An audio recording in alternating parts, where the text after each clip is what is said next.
اصول اربع مئتہ کے حوالے سے لکھتے ہیں کہ ہم نے ان 5 اہم ترین علماء کا تذکرہ کیا جن کے ہاتھوں مکتبہ امامیہ کے پہلے 4 بڑے مجموعے احادیث کے تیار ہوئے، یعنی شیخ محمد بن یعقوب کلینی، شیخ صدوق، شیخ مفید، سید مرتضی علم الہدیٰ اور شیخ الطائفہ ابو جعفر الطوسی۔ ہم نے کتب اربعہ کی تدوین و تالیف میں شیخ مفید اور سید مرتضی علم الہدیٰ کے نام بھی اس لیے شامل کیے ہیں کہ شیخ طوسی نے جو کام کیا ہے اس کے پس پشت یہ دونوں اساطین علم بھی موجود دکھائی دیتے ہیں۔ اصول اربع یعنی الکافی، من لا یضر الفقی، تہذیب الاحکام اور الاستبصار کا ماخذ کیا تھا؟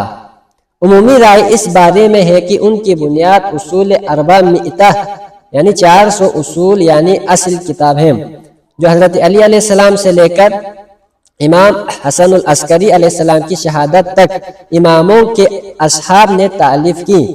ایک رائے ہے کہ یہ وہ کتابیں ہیں جو حضرت علی کے اصحاب نے لکھی۔ دوسری رائے یہ ہے کہ امام جعفر صادق علیہ السلام سے روایت کرنے والوں کی تعداد 4000 بتائی جاتی ہے۔ ان میں سے بہت سے حضرات نے کتابوں میں ان احادیث کو جمع کیا، ان میں سے 400 کتابیں محفوظ رہ گئی تھی، انہیں ہی اصول کہا جاتا ہے۔ ہمارے خیال میں زیادہ مستند قول یہ ہے کہ ائمہ کے اصحاب نے ان کے دہان مبارک سے سن کر چھوٹی بڑی کتابیں لکھی، ان میں سے بعض ائمہ کو دکھائی بھی گئی اور ان کتابوں کے لیے اماموں نے پسندیدگی کا اظہار کیا۔ ان کتابوں کو 400 اصولی کتابیں کہا جاتا ہے۔ ان میں سے بہت سی کتابوں کا پتہ ہمیں کتب اربعہ کے مصنفین کے علاوہ شیخ مفید، سید رضی اور ابن طاؤس وغیرہ کے ہاں ملتا ہے۔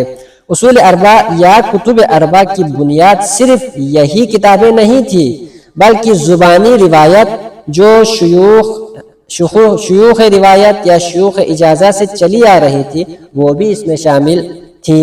یہاں بہتر معلوم ہوتا ہے مشہور محدث اور ماہر علم الرجال علامہ عبداللہ المقامانی کی کتاب تنقیح المقال سے چند افادات نقل کریں۔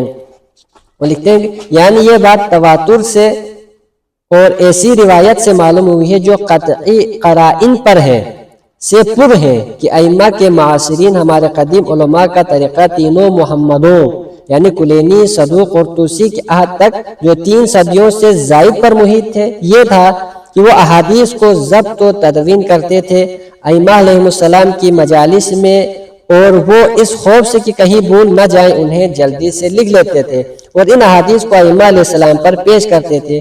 ان کی پوری کوشش یہ ہوتی تھی کہ اپنے فرقہ حقہ کے لیے ایسی کتابیں تالیف کر دیں جن پر وہ عمل کریں اور پھر اس کتاب کو ائمہ پر پیش کر دیں۔ چنانچہ ان حضرات نے ائمہ کے جوابات سے 400 اصول تصنیف کیے۔ انہیں جس روایت کی صحت کا یقین نہیں ہوتا تھا اسے روایت نہیں کرتے تھے۔ چنانچہ انہوں نے عبداللہ بن علی الحلبی کی کتاب امام جعفر صادق پر پیش کی تو آپ نے اس کو پسند فرمایا۔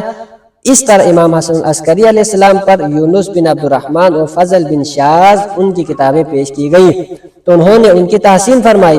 یہ حضرات اپنے شیعوں کو کذابوں سے واقف کرواتے رہتے تھے، انہیں حکم دیتے تھے کہ کذابوں سے بچیں اور جو کچھ ان کی جانب سے پیش کیا جائے اسے کتاب و سنت پر پیش کریں۔ چنانچہ کئی اشخاص ایسے ہیں جن پر ائمہ علیہ السلام میں سے کسی نے لعنت کی ہے، مثلا فارس بن حاتم قزوینی، حسن بن محمد بن بابا، محمد بن نصر نمیری، ابو طاہر محمد بن علی بن ہلال، احمد بن ہلال۔ دیکھیں رجال الکشی، رجال النجاسی، رجال علامہ ہلی۔ صاحب ہدایت نے حسین بن منصور حلاج کا نام بھی لیا ہے۔ چنانچہ علامہ مامقانی نے اس کے حالات میں لکھا ہے کہ محقق بہرانی نے الوجیزہ پر اپنے حاشیے میں لکھا ہے وخرجت توقیق یلعنہ والبراءۃ منہ، یعنی اس کے اوپر لعنت ہے اور اس سے براءت کے بارے میں توقیع صادر ہوئی ہے۔ مشہور محدث الشیخ محمد بن الحسن الحر العاملی نے اپنی عظیم کتاب وسائل الشیعہ الی تحصیل مسائل الشرعیہ کے خاتمے میں ان کتابوں کے نام گنوائے جن کی مدد سے انہوں نے الوسائل کو ترتیب دیا ہے۔ ان سے پتہ چلتا ہے کہ ان کے پاس بہت سے اصول موجود تھے۔ ان کے مصادر کا ہم آگے ذکر کریں گے۔